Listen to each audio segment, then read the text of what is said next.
South Korea mourned earlier this year when one of the best loved victims of Japan's wartime sex slavery passed away. Kim Bok-dong became an iconic figure in South Korea and around the world for her furious campaigning for the victims.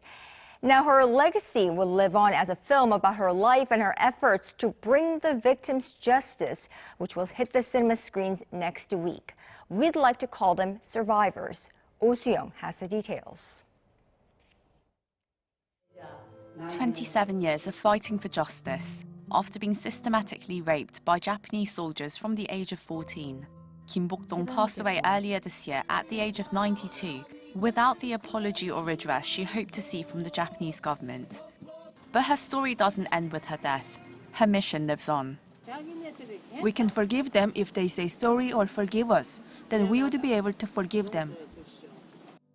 A documentary about Kim's life captures the raw emotion in her voice, the anguish as she recounts her past during her testimony in 1992.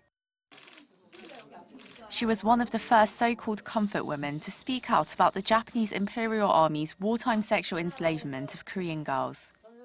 The 105-minute film shows that Kim should not just be remembered as a victim of a painful tragedy and heinous atrocity who was alienated by her family. Kim became a symbolic figure in Korea and around the world, advocating for the anti-war movement, uncovering the truth about sexual slavery, and campaigning for women's rights issues. Key moments of her lifelong fight for justice, the weekly Wednesday protests in front of the Japanese embassy in Seoul, and the installation of the Statue of Peace there and in other parts of the world, are highlighted in the film. The film's director, investigative journalist Hong Won-gun, says he hopes to make it clear that Kim's work isn't over. I think the movie will inspire Koreans to think about this issue in a level-headed way and consider what we can do about it. The former victims of Japan's sex slavery have yet to receive a genuine, heartfelt apology that they can make peace with in their lifetime. But he says time is running out.